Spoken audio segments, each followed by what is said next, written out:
While everyone and their mother are familiar with the Avengers these days, Earth's Mightiest Heroes aren't the only superhero team on the block in the Marvel Universe. Now, over the years, we've seen a handful of spin-offs from the main Avengers team, including the West Coast Avengers, who first appeared in 1984, created by Roger Stern and Bob Hall. But often the West Coast Avengers seem to be a team that is forgotten about, despite it being the first ever spin-off. So today we're taking a closer look at them with our list of the top 10 West Coast Avengers facts. In at number 10, the Founders.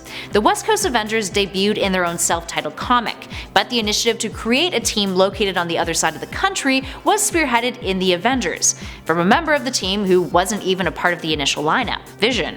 The android came up with the idea after the Avengers found themselves preoccupied and overwhelmed by the events of Secret Wars, with most of their heavy hitters tied up in other matters. Now, Vision stayed with the Avengers on the East Coast, and Hawkeye was named the chair of the WCA, and became a founding member, which led the team in over 102 issues. Up next, number 9, past members. So aside from Hawkeye, who else has been on the team? The founding members were Hawkeye, Mockingbird, War Machine, who everyone initially thought was Iron Man, funny enough, Wonder Man, and Tigra. Now from there, Hawkeye recruited many other additional characters over the years, including Scarlet Witch, Iron Man, the real one this time, The Thing, Hank Pym, specifically as a scientific consultant, Moon Knight, Firebird, the Wasp, and of course, Vision, with that group of heroes popping up in the second volume of the series at varying points in time. Human Torch, Quicksilver, Machine Man, Living Lightning, Spider-Woman, and Darkhawk would all have stints with the team too, primarily after 1989. A whole other team of WCA members would pop up during the Fresh Start initiative at Marvel, but we'll get to them a bit later on. In at number 8,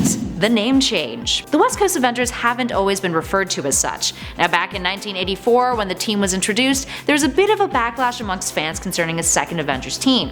It seemed kinda gimmicky. Oh, if those fans could see contemporary comics now. Now after several years leading into the 1990s, the WCA weren't the only Avengers team kicking around. So to ensure that fans and readers would not get confused, Marvel decided that the best thing to do was to change all of their Avengers titles, so that they could be found alphabetically next to each other at comic book stores.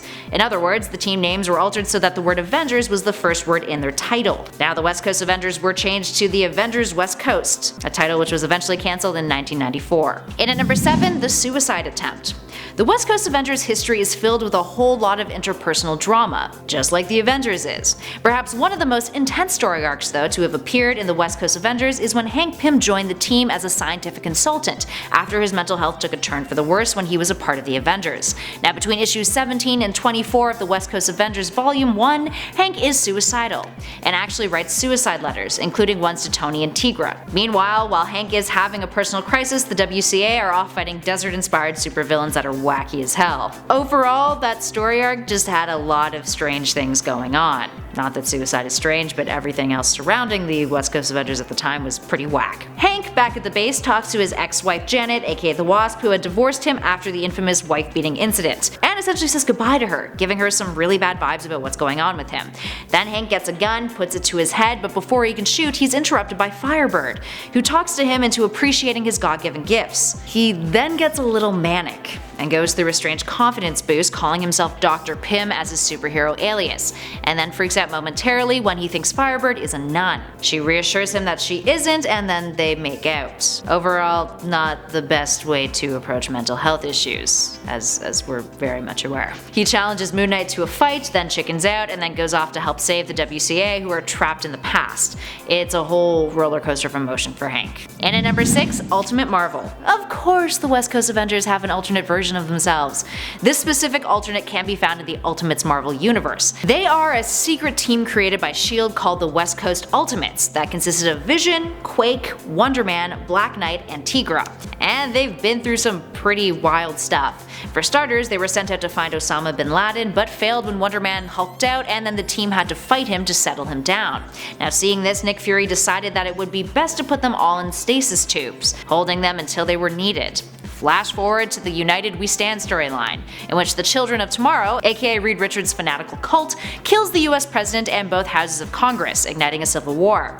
The state of California wanted to break apart and become its own country, but Steve Rogers, who had been elected president, denied them of it. So the state's governor decided to take the group out of S.H.I.E.L.D.'s custody and unleash them against the Ultimates, Earth 1610's version of the Avengers. Moving on to number 5, A Fresh Start. In 2018, Marvel relaunched their comics with an event called Fresh Start. Now Fresh Fresh Start saw the return of fan-favorite characters like Tony Stark, Steve Rogers, Thor Odinson, Bruce Banner, and Logan aka Wolverine. Many of these characters post-Civil War II had either died or moved on to something else, with legacy heroes taking their place and picking up their respective mantles. This relaunch also introduced a new incarnation of the West Coast Avengers.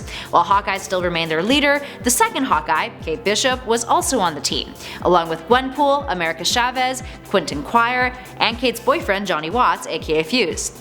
Johnny's sister Ramona Watts would also join up with the team during the series' run, and Kate's ex-boyfriend Novar popped up as well. And of course, Gwenpool would bring Jeff the baby landshark into the team in issue 8 after he first appeared in issue 7. And oh my god, Jeff the landshark is like one of the greatest things ever. Another really neat aspect about the comic is that its narrative is broken up by reality television style interviews, in which we see the characters divulge to a crew various thoughts, feelings, etc. concerning the missions they go on and their interactions with other team members. It's kind of a neat twist. Moving on to number 4, representation. The Fresh Start iteration of the West Coast Avengers are a very diverse cast, to say the least.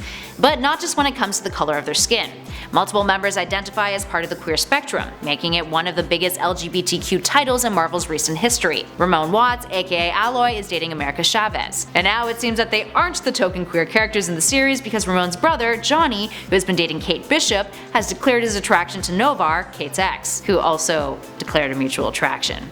The final issue of the series contained a few panels of the television crew interviewing Kate Bishop, Novar, and Fuse, in which both Marvel Boy and Johnny reveal that they find the other one hot. Johnny says separately in his interview about Novar, "He's pretty hot though," and Novar in his says, "Well, she's with Johnny and I have to respect that. And I can see what she sees in him. He's hot." And then we get a panel in which Kate is being interviewed right after the crew inform her of what the two of her love interests have said, to which she responds, "Wait, have I ever even dated anyone straight?" To which the crew responds with, "Nope." Moving on to number 3, US Agent.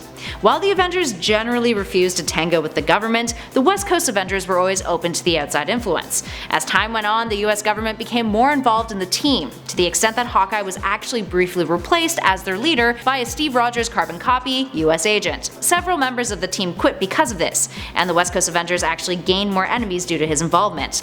Eventually he was booted out, thankfully, but it did cause quite the stir-up for the team at the time. Moving on to number 2, ForceWorks. Remember how we mentioned that Avengers West Coast was cancelled in 1994? Well, this is what was created to replace it.